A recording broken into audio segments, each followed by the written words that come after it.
In this video, we're going to discuss writing our first Selenium automation script.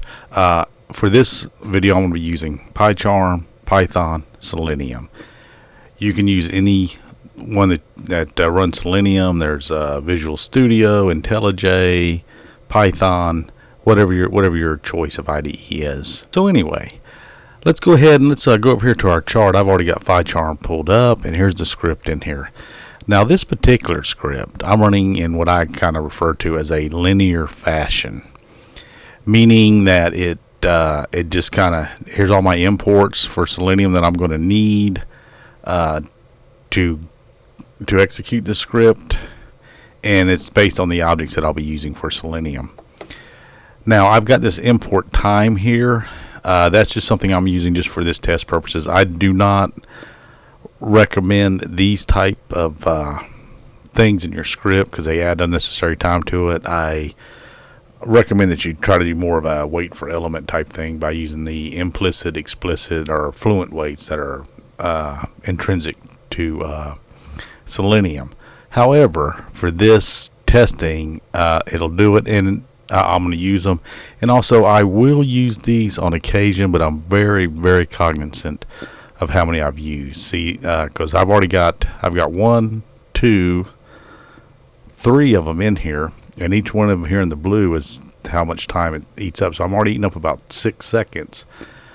And I shouldn't say eating up. So I'm holding the script there for an additional 6 seconds, which means if you had a large automation script and you were using these kind of however, you can add minute, 2 minutes, 3 minutes very easily.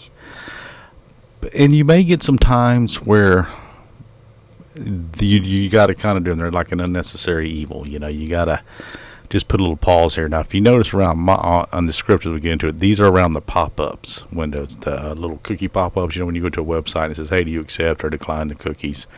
And you can accept or decline them. So sometimes your browser will load or the website will load. You'll get into reading it, and then all of a sudden this pops up.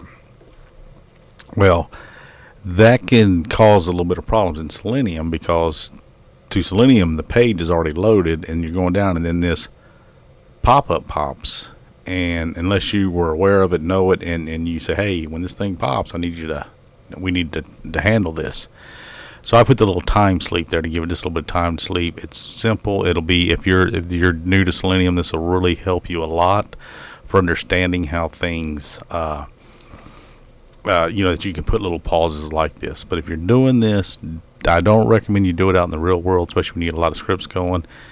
And if you have to do it, just be very cognizant of it. Try not to get where you're wasting 2 or 3 minutes in your script or causing your script to execute 2 or 3 minutes longer than it has to. Because if you've got 100 scripts and they're all an additional 2 or 3 minutes they don't need, that adds up to your overall time running, especially if you're using something like Bamboo and they're running in what's called a nightly batch where they'll all execute. And then you come in the next day and check your results.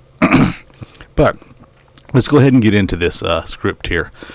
So what I normally do, unless the company has its own conventions or standards for doing this, is I will pull in the test case. And here's a test case I created. And this first part here is the step 1. Then the second part would be your steps to perform. And the third part would be your expected results. And I kind of have that just like a little column up here. Step number, step to perform, expected results. And I kind of follow this, and I like putting it here for a couple of reasons. One, whenever I'm building out the script, and this could go at the top, but I usually put it down here in the bottom, is when I'm building out this automation script, I can kind of go, now, okay, what's the first thing I need to do? I need to go log in. What's the second thing? I need to click the close button to dismiss the cookies pop-up. What's the third thing? I got to scroll down to the first item. Now, I've run through these usually manual, and that's how I'm writing these out. But let's say you go to a company and they've already got the manual test. Well, go ahead and get the manual test, pull them into your script. And if you got double monitoring, you have the manual test up and test over here, or your automation script on the other monitor. But I like actually putting it in, and a lot of like Microsoft Test Manager, ALM, Application Lifecycle Manager, they'll allow you to export out to like a CSV file. So you don't have to like sit down and retype everything. You can just copy and paste. And the second reason I prefer doing this is, let's say my colleagues or I haven't this script has been in the nightly runs for 6 months. Now they're starting to become a problem with it. I can go down here and go, okay, what was this automation script doing? Okay, here's my steps. So there I can go there and check from there. Because a lot of times looking at them, you can go, oh, okay, yep. This step number 4, the shopping cart button, I know we did a lot of rework there. So that's probably where we're having the problem with this thing. That's going to be the first thing I'm going to kind of zone in on. But honestly, whenever you get an automation script that's not running right, that had been running right, the first thing to do is run it local, especially if you're uploading it to a GitHub or any kind of repository that's something like Bamboo that will run nightly batch jobs and will pull from that repository. They're failing out there, run them locally first. If they run successfully locally, but they don't run, and they're not running the nightly batches successfully, that's usually indicative that you have some timing issues, meaning that whatever user agents they're running these scripts out on, there could be a slower machine or something's going on. So run them locally. If they run fine, then you can kind of put your troubleshooting efforts more over there on there's something with the user agent.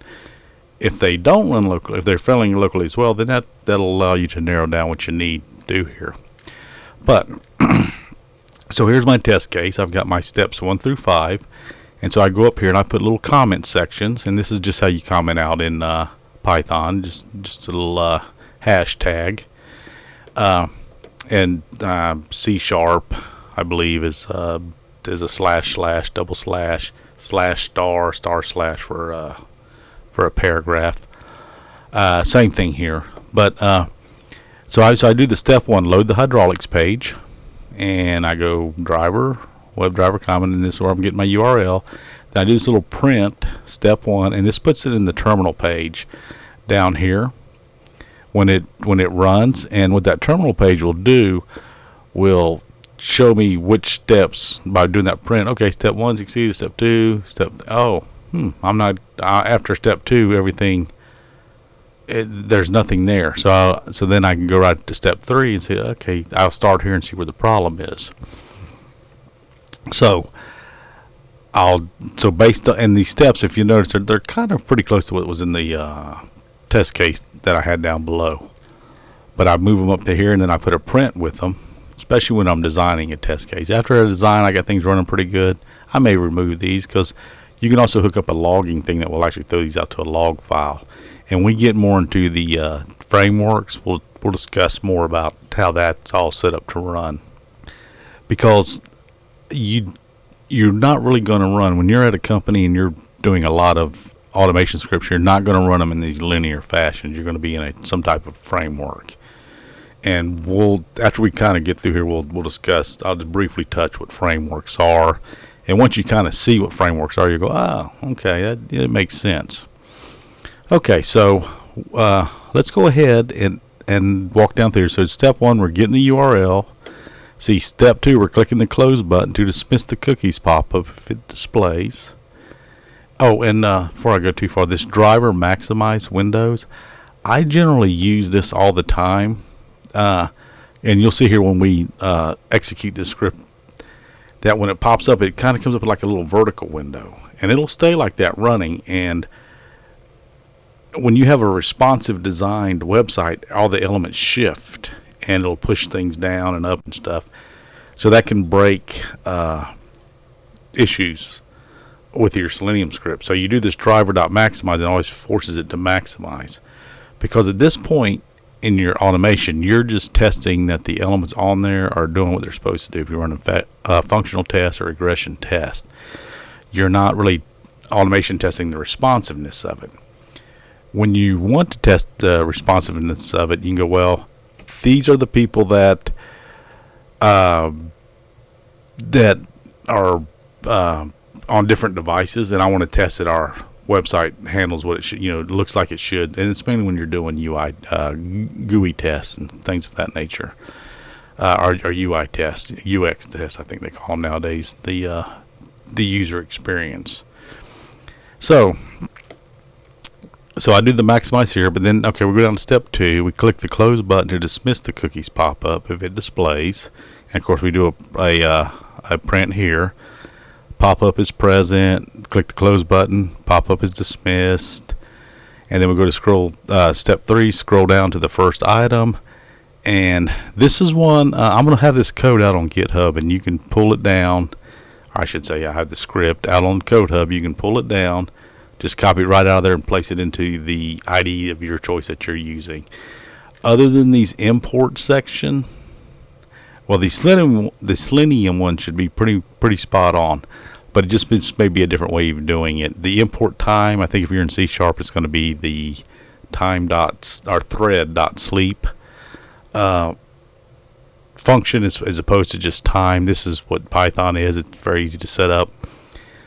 And this as EC is what's called an alias. And what that means is down here where it says this EC, I just don't have to type out expected dot conditions every time. I can just do EC. If you're an old SQL Server database person, and you've written a lot of T-SQL, you will be very very aware of the alias feature in here. And then, as you get deeper and deeper into scripts, that can come in handy, so you can just abbreviate. But the downside is you get down to a really, really deep, long script. Well, you can run into the problems of it. You get kind of, what was that one again? You have to go up and check and stuff. So, again, use them sparingly. That's like I don't put, WebDriver wait. I don't do WW because I've just soon type that in. So I'm down in the script, I can read a lot easier. Okay, so we go down here and we scroll. Now, I'm using this inner height /1. And this incrementally scrolls me. So I could do a 2 or a 3 and it just a little bit further down the page. Well, when I was setting the script up, I had to kind of play around with that because I kind of went to 2 or 3 and it was going past the item that I was wanting for this particular test. So I did the 1 and it kind of put it right where it's centered. Because when you're going to select items, they have to be in what's called the viewport. And in a monitor, your viewport will be different than my viewport based on the monitor size, the resolution being used. So if you're on a different resolution, you may do port 2 and that item is still within that viewport. The 1, when it scrolls, it goes, okay, here's the viewport. Now go down and move up a little bit, remove this at the top out of the viewport and put this in the viewport. And once you get to there, that's when I want you to check that. And here I put a time to sleep to give it time for when it scrolls down to there, it gives it time for those elements to be refreshed into that viewport. Now then we go to step 4. We go click on the add to shopping cart button using XPath. And that's what this is. Now what I've done here is I've created this is actually one full row, all this screen. But that's hard for readability because it scrolls way over to the right of your IDE. So I put this little plus here. Well, I close where I want to cut it at, and it doesn't matter where you cut it. You can cut it in the middle of this app if you wanted to. But you put a double quote where you want to cut it at, a plus sign, and then a double quote here. So you still are capturing those. So it's almost like it's broken up to 3 places. And it goes, okay, when you go to look for this XPath, it's actually all of this where I'm instructing you to go to. Now, if you watch the web locator video, building web locators, you'll see I do not encourage using this. I encourage that you go to the dev inspector and you build your own. But I did this one by just doing the right click, copy XPath. So when I put this out on GitHub, and if you decide to go out and practice with it, you can kind of get the same experience. If you want to find this whenever you go to Dev Inspector, well, let me use this example. Copy this whole thing, pull up Dev Inspector, do Control F to pull up the little find window, and then drop this XPath line in here, and it should take you to that element. It'll scroll and it'll turn it yellow. And then you can look at that element and you can go, okay, I'm going to make that simpler. So that could be one of your little practice things, is taking this, because it works this way. I cannot guarantee how long it'll work, because the web developers at Motion may change the site around a little bit in that whole DOM. that XPath there is no longer valid, because you see these div and then these indexes where it's saying go 1, here's one's at 2. If they move up or down that DOM tree, it would change those, and so these XPaths will not work. So that's why you want to learn to build the robust. So just keep that in mind if you go out to GitHub and you pull this down. You go, hey, I want to play around with this. This is a good place to start, because it's working now as of July 9th, 2023. So if you pull it down and it's working, we'll see if you can go in and change this. Copy this line, just duplicate it, HUD up here. In Python it's Control/ and it'll comment it out, but you'll have to do all of them, and then you can then copy that line down and then go up there and play with it. And the reason I do that, like when I'm changing things around, so that way at least I can get back to where I was working. But anyway, so we come down. Now this would be fine here, and I could just at the very end of this put a dot click. See it come up there at the click, and this would work. However, I did it this way and to give you a little more experience, a little more practice, is I put a variable, add to cart, and I could call this variable anything. But this is Jim's Coolio click thing, and as long as I have this as Jim's Coolio click thing dot click, it'll work. So that's the association between these two items. Now notice something here. When I click on this, you see how that shows you the related item. Okay. So that's step 4. So then we're going to get down here, and I put a little conditional statement in here, an if-else, a very simple if-else statement that you can mess around with the pop-ups, because pop-ups are kind of interesting. Even in Selenium, they will take and generally in Selenium, if you run it, because it's an instance, when you kill it, nothing is retained. So if you run your script again, the pop-up will pop again, but every now and then they won't. It's kind of like when you go to a web page and you close, or you put decline or accept, you'll never see that pop up again, because it will retain the settings from the last time you visited there. In Selenium, you generally don't have that, because it's just at the time. So when that instance is gone, it's gone. Okay. And then we just have the close it to close, and again, here's the variable, here's the XPath to the close button on the pop-up, and then we just saying click it or close it dot click. So we found the element, which we just happen to name close it. It could be called open it, and it was still going to click that close button, because we're just going to the close button. But you want to get your variable kind of close to what the element is, or what you want it to do. And then finally we get to the driver.quit, and this is what ends your test and shuts the browser down. And now every now and then I will sometimes, when I'm creating a automation test script, I'll use a time.sleep after this, just to see if it gets to that. Or sometimes I'll use it right before, just so I can see that everything that I was testing with is correct and right. So especially if I'm doing tests where I'm checking text messages or verbiage on the web page. So without further ado, let's go ahead and let's run this. So we've got our import set up. We're not got any red squiggly lines. Everything's looking good. So I'm going to go ahead and click up here on the run button, or you can do a right click here and say run test 1. And it's going to connect by there. It is. Okay, there's our browser is now being thrown out there, and it's maximized. The cookies pop was accepted, add to cart was clicked, or one item added to cart came up, and the browser closed, and we look down here and everything passed. Now this being passed, remember that I'm controlling that message. I could put unicorn here, and that's what would show. So that's just I just put the pass as a quick reference for me, so don't think by any means this is intrinsic. Okay, so just remember those messages are created by you in that print statement, and it just kind of allows you to, if you get to where, like, say 2A wasn't popping, you just got 1, 1A, 2, that can kind of give you a place to go to immediately and say, okay, here's where we go. But here's a troubleshooting tip for you. Let's say your script's just failing every time, and you just don't know what to do. Well, come up here and comment, say, from this row down. And I would comment all the way down to here. Just comment the whole thing out. Okay. So it's just going to load. It's going to do driver maximize. And just for testing purposes, this is where I would put like a time sleep. And I would say, let me just hold it for 3 seconds. So I want to see. Okay, I see you're failing. Why are you failing? Or where are you failing? Are you getting at least to here? So I see it launches and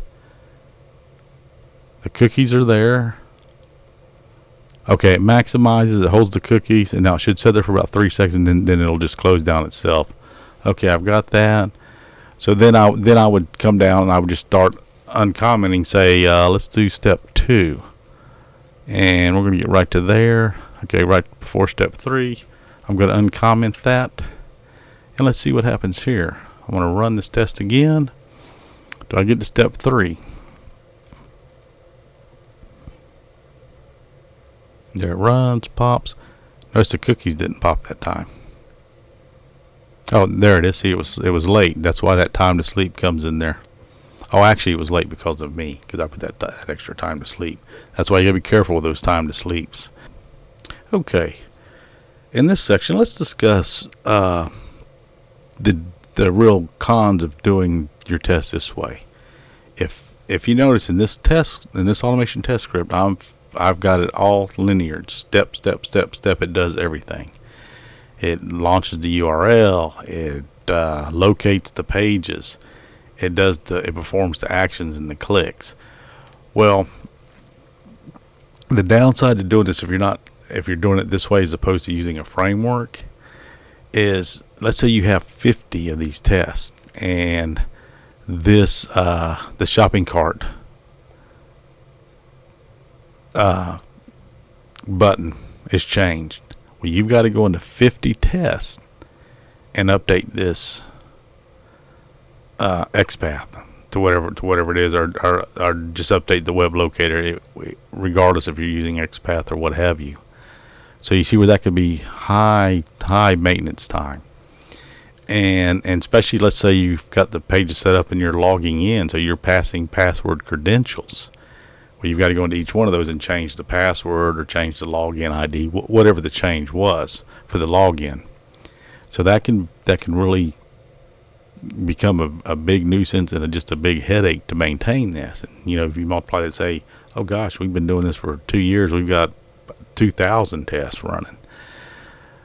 That's where that can be a problem. Where if you use like a framework, a Selenium framework like POM, Page Object Model, JUnit, TestNG, what they do is they break these elements out here, like the URL, and they'll create separate folders. You'll have like, these are my tests, these are the pages folder, this is the utilities folder, this is the reports folder, and it's based on the company which you want to have.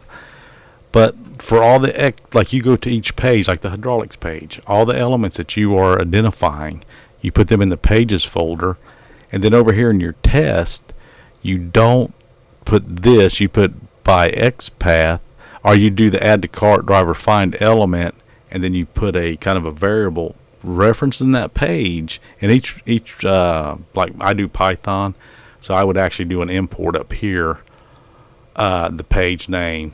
And then down here, I would have like in parens, and we'll get into this more. We'd probably be element located right in this area here. We do, hey, page by page dot, and it'd be the page name dot, and then the element name that I named back in the page.